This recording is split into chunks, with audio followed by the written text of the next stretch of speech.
blood and water. It's so blood and water. Okay, now I feel I totally had no idea that it was a black TV show, talk less of a South African TV show. I had no idea. First thing that drew my attention was when I heard Baba, and I'm like, Baba, like really, as a Yoruba girl from Nigeria, Baba means father, like Baba. Hey guys, welcome back to my YouTube channel. Welcome back to my YouTube channel, guys. My name is Alesha Moyasaralua, and it's always a pleasure to return to give you amazing content and show you my face. Yes, guys, I know it's been a while you saw me with this sort of new, full look. So let me flaunt from the hair to the lashes to the makeup and all. Don't mind me. I'm just preparing for life after COVID. Like I am really looking forward to going back to events and all of that. I mean, I miss the red carpet, I miss everything in that line. So I just felt, let me give myself the full glam today and shoot with it. And yes, work is beginning to return gradually to normal. I mean, I'm shooting from my workspace. It's been a while I did this, but it's interesting to be here, to be shooting from here and just talk to you about something I have in mind in line with a TV show I just watched, and I was just like, yeah, this is good. I'm going to talk about it, some of the lessons I picked from it, and some of the questions we're looking forward to them answer in the season 2. I'm just really hoping that we're going to get reports of season 2 as soon as possible, because trust me, I hate to wait for series, and I just can't do that long wait anymore. But I'm really hoping that we'll get reports of season 2 coming to us as soon as possible, because the season 1 was really good.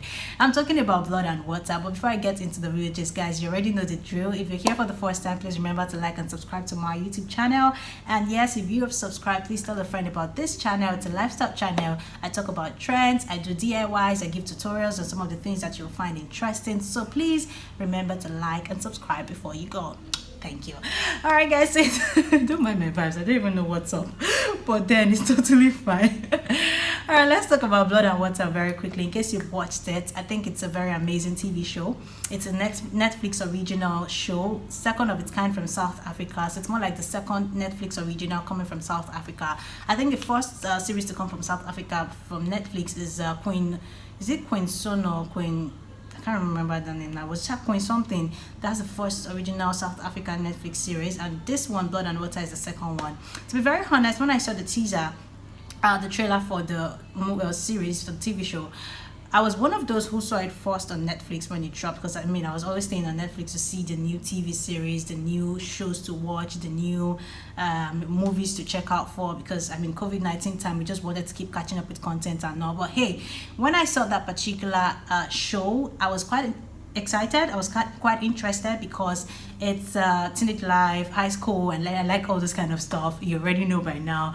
But it was even more interesting at that time. Funny enough, I did not realize that it was an African TV show. Like, I had no idea. Maybe because I saw a bit of colored people on it and all. I totally had no idea that it was a black TV show, talk less of a South African TV show. I had no idea. But when I started off, and then the first thing that drew my attention was when I heard Baba, and I'm like, Baba, like really, as a Yoruba girl from Nigeria, Baba means father, like Baba, and I'm like, that sounds African. And then I started hearing the tone, I'm like, this sounds South African. Trust me, I was like, yeah, the South African series, that's so cool.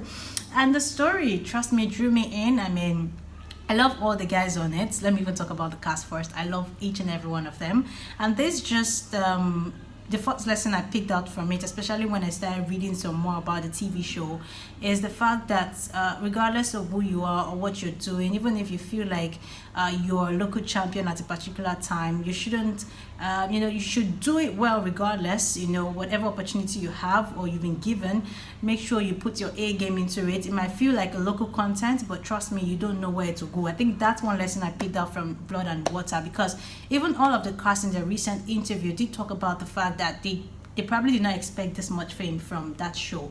Nobody knew. I think it was just because it came on Netflix, and then it came at that time when a lot of people were watching out for content and all of that. So it was interesting to just watch everything and anything. And it had the teaser itself had over 1 million views on YouTube. That's on Netflix YouTube channel.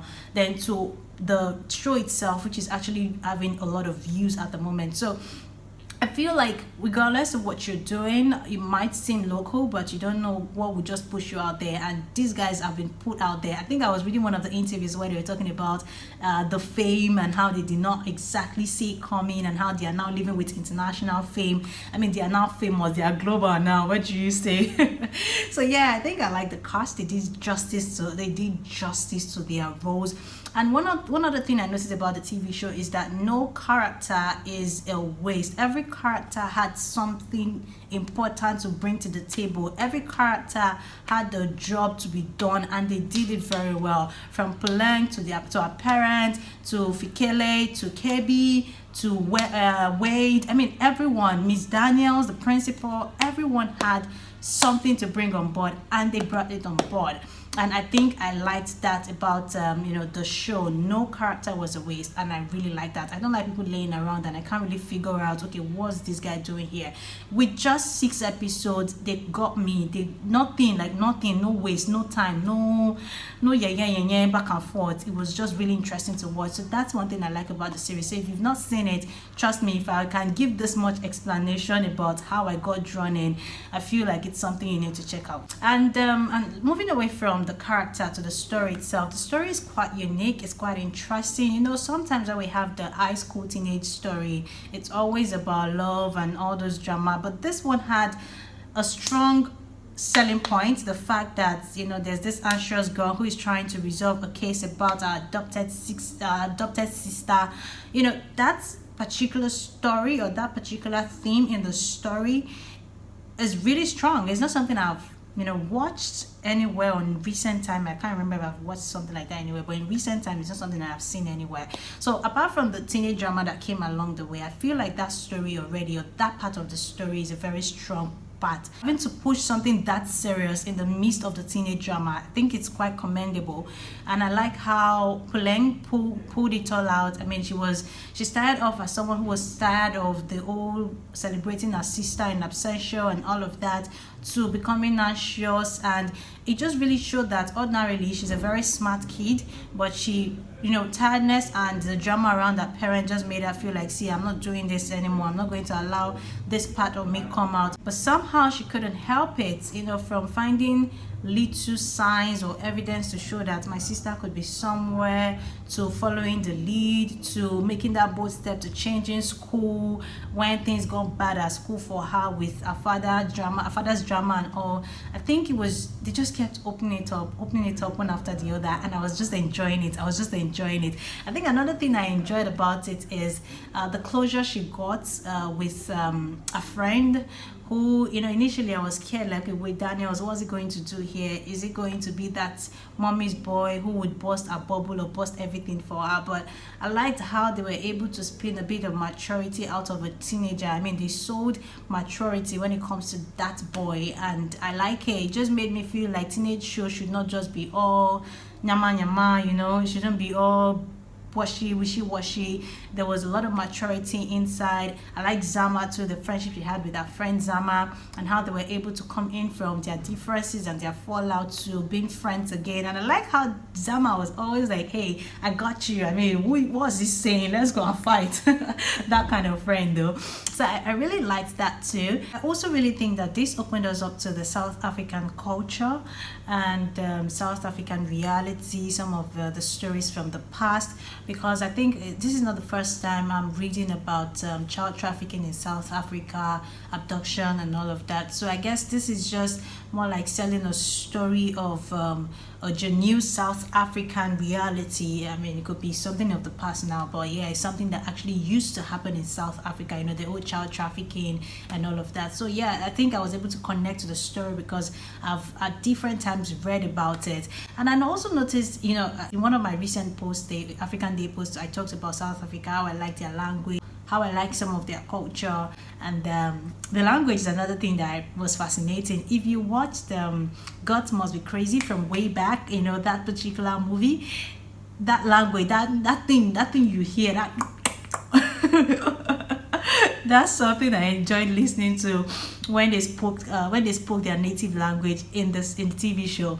Then another thing I noticed is that I don't know if that's their thing over there, they actually like voice message more than texting. you notice that most cases when they needed to say something very, very important, they just did the voice thing. And I feel like that's incriminating. Like, even when you want to deny a message, I can deny a screenshot of a message, but I can't deny my voice. And that's something that we saw happen sometimes, when, especially when Wendy tried to, draw Poleng to testify that she was a witness to the swimming tutor and Fikele being in a romantic relationship and all of that. So yeah, that's one thing I noticed. So, like, they liked voice message more than actual texting. And nah, I can't do that. Especially when you're saying something that's serious, something that is recorded. It can implicate anybody and anything. Another thing, I mean, okay, maybe because of the Nigerian girl inside of me, am I the only one that feels like their uniform is actually very short? Hey. Well, I know that I've seen some South African adverts, and usually I think there was this always advert that was done in South Africa. I like their uniform. I like the old jacket, blazer, and the skirt and all of that. It's always very beautiful, but damn, shoot, that thing is short. It's really, really short. Very, very short. Like, girls just pulls up and quickly receive. Anyway, that's one of that thing I saw and I thought I should mention. And the way the love story with KB and Poleng unfolded, yeah, not so bad. Although I don't think I like KB. I know a lot of people I've seen online have been rooting for KB and Poleng with all their pictures and all, but I'm still finding it hard to, allow that love part sink in, especially knowing that a lot might still happen in season 2. I don't know where their love life would go, and I feel like KB is also very confused. One minute you want to be with Fikile, the next minute you want to be with Poleng, and you say you love Poleng. I know the old childhood or we grew up together thing and the affection they once had when they were dating. I mean, Fikile and KB is something that might just still be drawing them together, but I feel like if you want to be with this person, be with them totally. And from the part that he actually even, did I call it cheated? Yeah, he cheated, right? Cheated on Poleng by kissing Fikile. And then, yeah, I know he wanted to say it at some point when he was intimate with Poleng, but I still did not feel like he tried enough to tell her what was going on. But it's all good. I feel like season 2 is going to bring more drama in that line. I don't think they are going to actually be together, because remember that KB's father has a case to answer for in line with his roles with the kidnapping and the syndicate and all of that. So I feel like there's still going to be a lot of drama ahead of KB and Poleng. And then another thing that also, I think one of the scenes I really liked was where they went skating and they were just in the middle and they had just allowed everything. They just wanted to soak in everything going on. So it was more like KB and Poleng against the world. I think I liked that. I liked the calm. I liked how they shut the world out. Like, they literally showed how the noise, they had the noise 1 minute and then there was nothing more. It was just the both of them in their own world. I liked that part. I really, really liked that part. I so much love that part. And yes, so another interesting thing I saw happen, from Wendy, that's the I don't even know what she is, but she's a lot of things.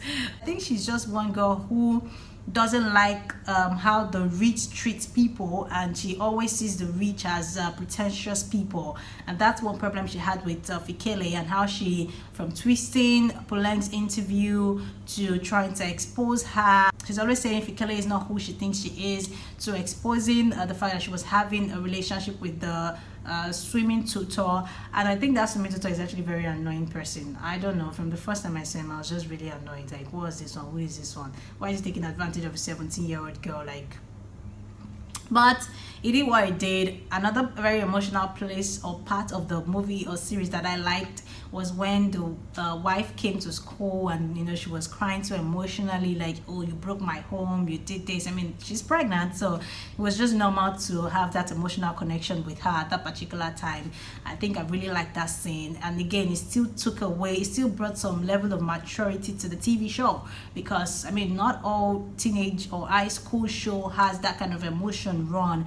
It was just like, yeah, high school show, teenage drama, but still a lot of adult life in between all of that. So I liked it. I liked that part too. And you know, like I said, there's still so many questions to be answered, especially in season 2. What's going to happen now? I like how it ended. I like how you know, she had to open up to Fikele despite Fikele's attempt to want to confront her about the whole situation going on and how she thinks she's a fraud, she's after her for some reasons and all.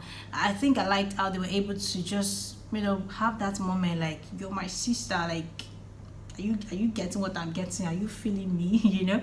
So I don't know what's going to happen from that point, but I want to believe that it's going to birth a lot of questions, especially knowing that Fikele's mother, or the mother that, you know, kidnapped Fikele, is not such of a good person. She feels like someone who's ready to do anything, as well as KB's father, who she's working alongside. So I'm pretty scared of what they would do. I'm pretty scared of how it will be handled. I hope that it won't get anybody hurt or killed, and I hope that it would not also get Puleng's father in prison, because it might just be devastating. I hope that Fikele is ready to accept a new reality and not say, damn you, I don't want to be your sister. You know, I'm just hoping a lot of things at the same time, but I'm not hoping that Puleng and KB are going to be together. I don't think I see it. Sadly, I do not. A lot of people are already doing the hashtag thing. I've seen it on social media, but I don't think they're gonna be together. Yeah, I do not think so.